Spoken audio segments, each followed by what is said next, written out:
کہ ہماری محنت، ہم آج یہ محنت کریں گے، اتنا بچوں کو پڑھائیں گے یا خود کو محنت کریں گے، فیوچر میں یہ کریں گے وہ کریں گے. کبھی آپ نے سوچا کہ اللہ یہ توفیق دے گا؟ کبھی اللہ سے مانگا؟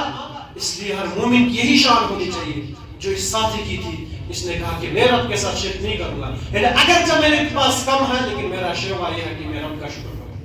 اگر میرے پاس کم ہے تو میں حسد نہیں کروں گا. اب امیدوار ایک فقیر، ایک غریب، کم مال والا اس چیز کا شکار ہوتا ہے، یا تو وہ حسد کرتا ہے فلانے کو یہ کیوں ہے مجھے کیوں نہیں. دوسری بات، اگر حسد نہیں کرتا تو ناشکری کا شکار ہوتا ہے، مجھے کیوں نہیں ہے، میرے ساتھ ہی اللہ نے ایسا کیا. اس کے مقابلے میں امیر کے ساتھ، مالدار کے ساتھ کیا ہوتا ہے؟ تکبر کرتا ہے. تو یہ دونوں راستے جو ہے افراد و تفرید کے ہیں. معتدل راستہ یہی ہے کہ انسان کو جب اللہ تعالیٰ نوازے، جب اللہ تعالیٰ کچھ دے تو وہ یہ نہ سے دیا ہوا ہے.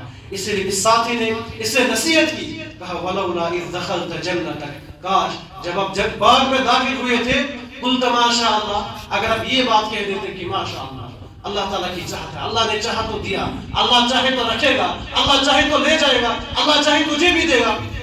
لا قوت الا باللہ، یہ سب کچھ مجھے اللہ کی طاقت سے ملا. اگر آپ ایسا کہتے، ان ترنی انا اقل منک مالا وولدا، اگرچہ میرے پاس کچھ کم مال بھی تھا تو کیا مسئلہ، لیکن کم از کم یہ الفاظ، یہ کلمات، یہ سورے کی روح ہے. یہ جو ہم کہتے ہیں نا ماشاء اللہ، انشاءاللہ، کہ ہماری زبانوں پہ ہلکے پھلکے الفاظ رہ گئے. بس ملاقات کو، کسی ڈیٹ کو، کسی تاریخ کو طے کرنے کے لیے انشاءاللہ ان کے معانی کو حقیقی طور پر جانے بغیر ہم الفاظ کہتے رہتے ہیں. لیکن ان الفاظ میں طاقت ہے جو اللہ تعالیٰ نے پیچھے بھی اللہ کے نبی سے کہا. فیوچر میں کوئی کام کرنا چاہو تو انشاءاللہ کہا کرو. اگر کسی چیز میں اچھا ہی لگی، اچھا لگا، مال میں، اولاد میں، حسن و جمال میں، تو ماشاءاللہ کہو، لا قوت الا باللہ کہو. ان الفاظ میں ایسی طاقت ہے جو کہ انسان کا جو کیا کمایا ہوا سارا بدل سکتا ہے. لیکن انسان کی زبان کبھی کبھار اس کا سارا کیا ہوا تباہ و برباد کر سکتا ہے. خیر، اس کے بعد انشاءاللہ ہم مزید کل کے مجلس میں دیکھیں گے. اللہ تعالیٰ سے دعا ہے کہ اللہ تعالیٰ قرآن کریم کو سمجھنے اور اس پر عمل کرنے کی توفیق دے. سبحانک اللہم و بحمدک، اشہد ان لا الہ الا انت، استغفرک.